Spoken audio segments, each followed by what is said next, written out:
Transmissões ao vivo têm o poder de capturar momentos únicos, espontâneos e às vezes completamente imprevisíveis. O que era para ser apenas mais uma live tranquila pode, em questão de segundos, se transformar em uma cena digna de filme, seja por acidentes, invasões, confusões ou acontecimentos que ninguém esperava presenciar ao vivo. Será exatamente isso que nós iremos ver aqui hoje. Eu sou o Pockey e o tema de hoje é situações inusitadas mostradas em transmissões ao vivo.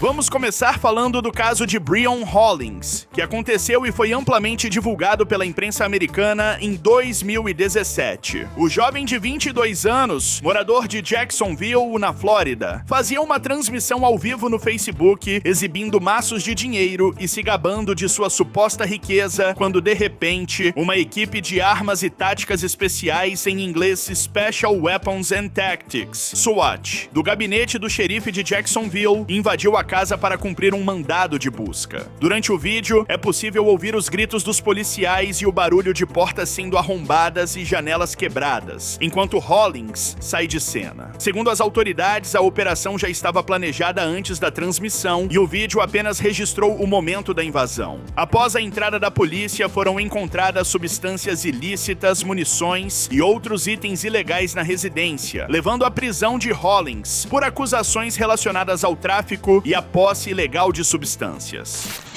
Stop, man. We got man. Stop, man.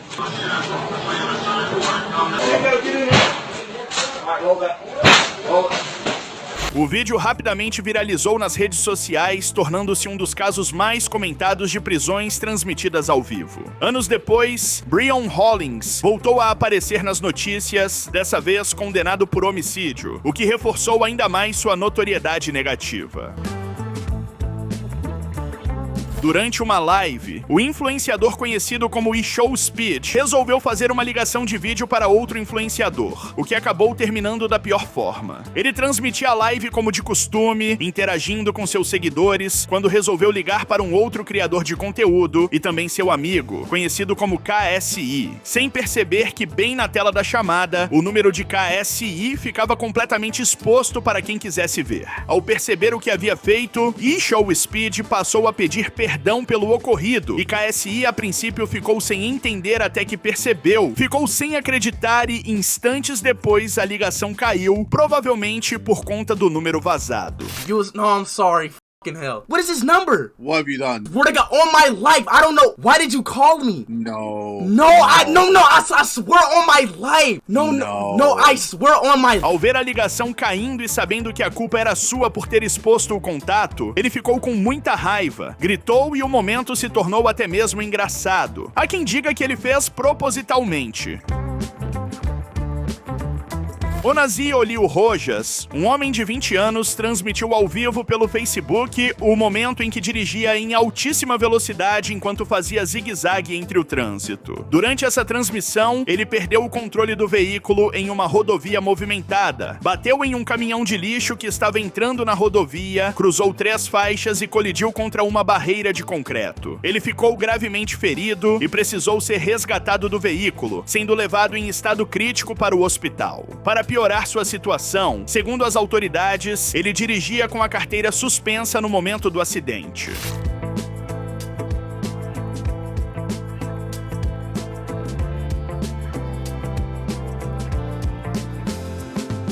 Ainda de acordo com as informações, ele foi levado ao tribunal algumas semanas depois do acidente, respondendo por acusações como direção imprudente e dirigir com carteira suspensa, entre outras. Mais adiante, ele foi condenado por direção imprudente e recebeu a pena de 1 ano de prisão.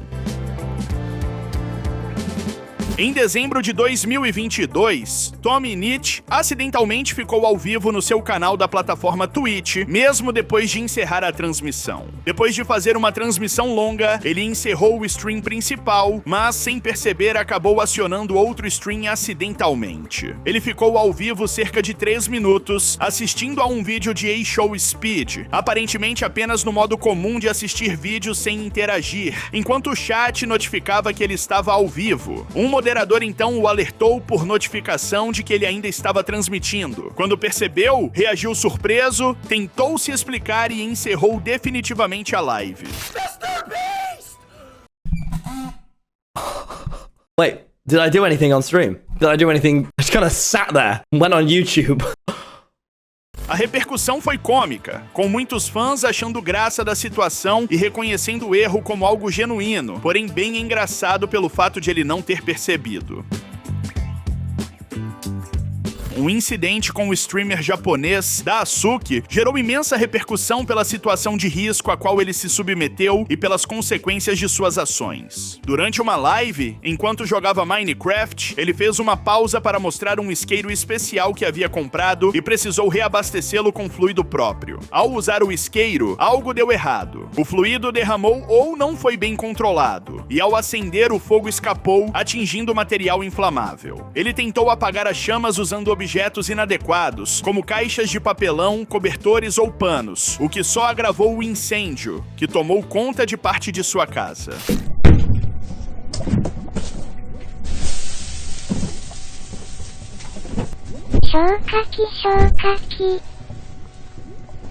Segundo algumas informações, Daisuke e membros da família ficaram assustados, já que supostamente ele morava com os pais. Há uma divisão nas versões. Em alguns lugares dizem que sua casa acabou tomada pelo fogo, e em outros que na verdade apenas o segundo andar teria sido afetado.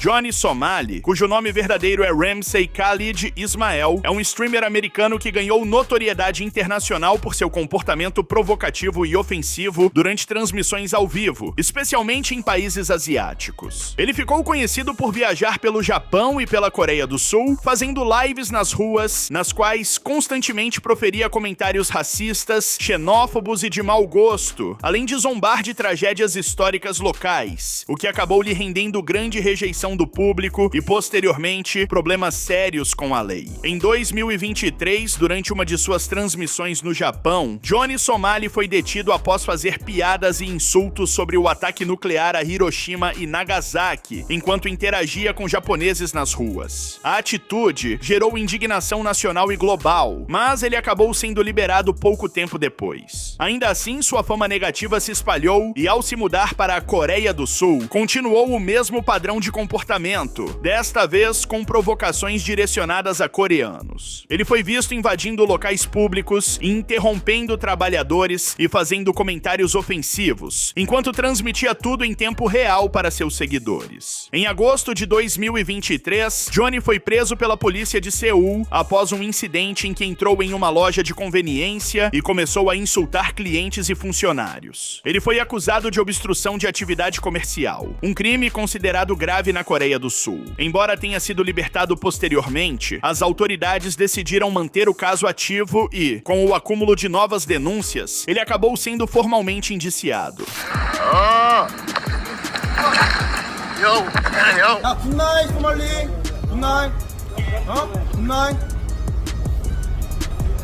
Em 2024 e 2025, o streamer voltou a ser alvo de novas investigações, incluindo uma acusação grave de uso de deepfakes, com conteúdo sexual envolvendo outra criadora de conteúdo, sem o consentimento dela, crime que na Coreia do Sul pode resultar em até 7 anos de prisão. Além disso, ele também enfrentou processos por violar uma lei que abrange comportamentos indecentes, assédio verbal e perturbação da ordem pública.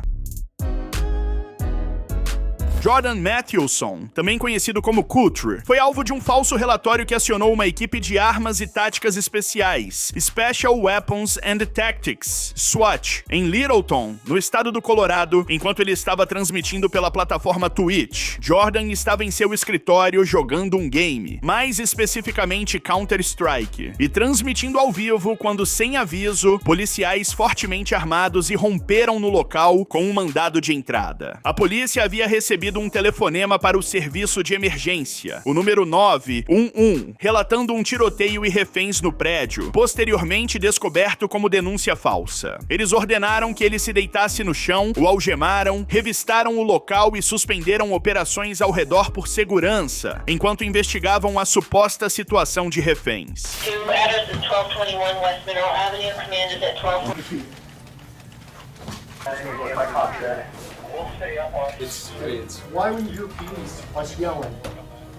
Depois de confirmar que não havia tiroteio nem reféns, a polícia concluiu que o chamado era um trote perigoso, em que alguém faz um falso relatório de emergência para provocar resposta policial extrema. O prédio foi liberado e escolas nas proximidades ficaram em lockdown por algum tempo, enquanto a polícia respondia ao chamado.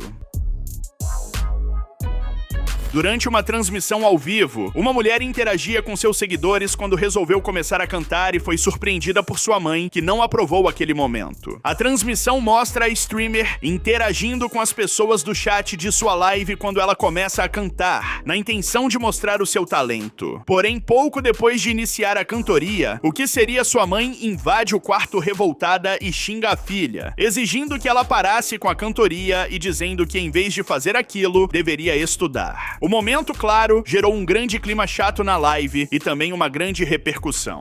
Jessica, did you sleep with your teacher? Mr. Wilson? No, I didn't! Yes, you did! No, I didn't! I'm telling you! I was failing chemistry! Devido a críticas e muitos comentários negativos, a streamer revelou que, na verdade, aquilo era combinado e que a mãe era sua amiga, que fingiu a atuação apenas como uma forma de brincadeira. A streamer, conhecida como Fire Dancer, usou censura, aquelas faixas pretas que cobrem partes do corpo, durante uma live na plataforma Twitch para criar a impressão de nudez, mas foi desmascarada ao vivo. Em determinado momento da transmissão, uma das faixas desapareceu por alguma falha, e então notou-se que ela não estava completamente nua. Sob a censura, usava um biquíni e não havia nudez total. O episódio despertou debate em torno das políticas de nudez e de conteúdo adulto na plataforma. No shirt. Well, no shirt. Grand, you ruined it! You wrecked it! Como vimos, ao ser desmascarada, ela se assustou, se abaixou, tentou disfarçar o ocorrido, mas já era tarde demais e tudo foi revelado. O streamer, conhecido como GimPG, estava transmitindo o jogo Diablo 2 Resurrected quando um incêndio começou no seu galpão, invadiu a casa durante a live e ele precisou evacuar enquanto a transmissão seguia ao vivo. O incidente aconteceu em novembro de 2021. Durante o fogo, ele ficou visivelmente surpreso e gritou algo como "Nossa garagem está pegando fogo", enquanto era orientado por um familiar, no caso seu sobrinho, a sair da casa para salvar a própria vida. Por sorte, ele e a família escaparam sem ferimentos graves, mas o incêndio destruiu completamente a casa e o equipamento de transmissão. Ele é cadeirante devido à distrofia muscular e muitos de seus equipamentos, inclusive os adaptados às suas necessidades, foram perdidos no incêndio. Pit in my stomach. Our garage is on fire. What happens? Do I gotta go? Yeah. Okay, guys. No, we're not. It is a connected group. Okay, I don't see for it. Depois do incidente, fãs e membros da comunidade iniciaram arrecadações para ajudá-lo a reconstruir seu setup de streaming e recuperar o que foi perdido. O caso de Diane Henderson chamou a atenção do público e da imprensa americana por sua mistura de imprudência, perigo e exibicionismo nas redes sociais. O jovem suspeito de envolvimento em um roubo à mão armada em Beverly Hills decidiu fugir da polícia enquanto transmitia tudo ao vivo em suas redes. A perseguição aconteceu em Los Angeles e se estendeu por várias vias, com Henderson dirigindo em alta velocidade, desrespeitando sinais de trânsito e colocando em risco não apenas a própria vida, mas também a de um bebê de apenas 2 meses que estava no banco traseiro do carro. Durante a transmissão, ele chegou a mostrar o interior do veículo e, em determinado momento, a mulher que o acompanhava implorou para que ele parasse, preocupada com a segurança da criança. A polícia acompanhou a perseguição por vários quilômetros, até que o carro foi finalmente encurralado em um beco sem saída. As imagens mostraram Henderson saindo do veículo com o bebê nos braços, cercado por agentes fortemente armados. Ele acabou sendo preso sem oferecer resistência. Segundo as autoridades, o carro usado por ele também estava ligado ao crime de roubo ocorrido horas antes, o que reforçou as acusações contra o suspeito.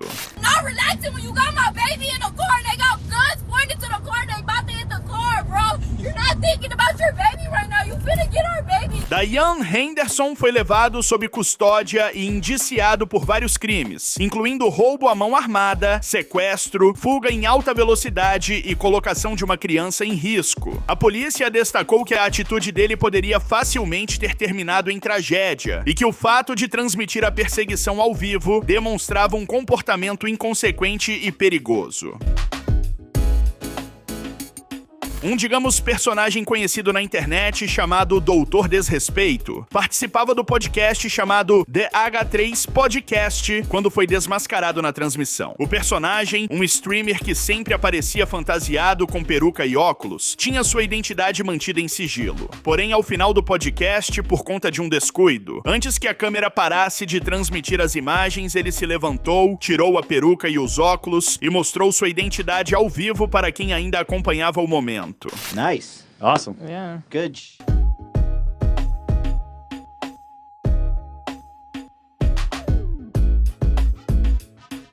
Não demorou muito para que a situação fosse compartilhada e viralizasse nas redes sociais, afinal, muitos tinham curiosidade de saber a verdadeira identidade do personagem icônico das lives. Em outubro de 2016, o estado de Oklahoma viveu dias de tensão com a caçada ao fugitivo Michael Dale Vance Jr., que terminou de forma trágica em um tiroteio mortal com a polícia. Vance, de 38 anos, havia iniciado sua fuga após matar 2 parentes em Oklahoma City e ferir 2 policiais em uma blitz. Durante a perseguição, ele roubou veículos, atirou contra agentes e chegou a transmitir partes da fuga ao vivo pelo Facebook Live, onde falava de forma fria sobre seus crimes e demonstrava estar ferido. As imagens chocaram o público americano e transformaram o caso em notícia internacional. Por uma semana, forças policiais de todo o estado participaram da busca, utilizando helicópteros, drones e unidades táticas. Vance era considerado extremamente perigoso, já que além dos assassinatos, havia atirado contra um policial durante uma abordagem e ameaçado outros durante a fuga. A caçada terminou em 30 de outubro de 2016, quando o fugitivo foi localizado. Ao ser interceptado por um policial rodoviário, Vance abriu fogo, atingindo o agente no braço, mas acabou sendo alvejado em seguida. O tiroteio foi rápido e intenso, e Michael Vance morreu no local. This is more intense than what I thought it was gonna be. Letting y'all know, look, this is real. See, that's a gun. O policial ferido sobreviveu. As autoridades confirmaram que o homem estava fortemente armado e carregava munição e armamentos roubados. A morte de Vance pôs fim a uma das perseguições mais intensas da história recente de Oklahoma, que durou 7 dias e deixou um saldo de vítimas, pânico e uma transmissão ao vivo que marcou o início de uma nova era de crimes exibidos nas redes sociais.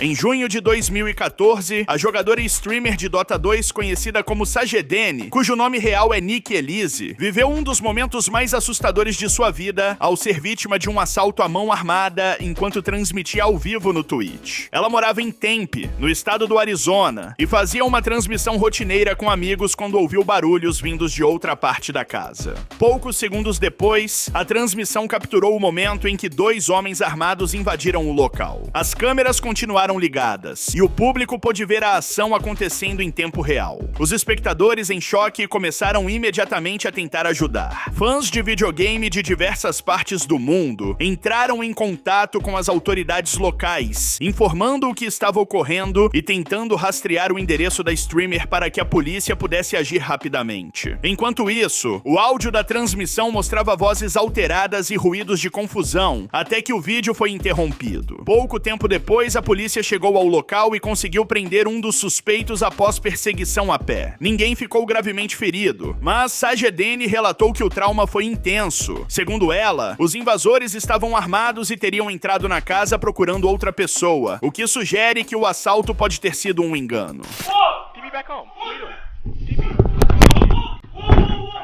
Your middle barracks has been destroyed. O caso repercutiu mundialmente na comunidade gamer e nas redes sociais, servindo como um alerta sobre os riscos de exposição em transmissões ao vivo. Muitos internautas destacaram a rapidez e a solidariedade dos espectadores, que agiram sem hesitar para tentar salvar a streamer. Até hoje, o episódio é lembrado como um dos casos mais assustadores já ocorridos durante uma live.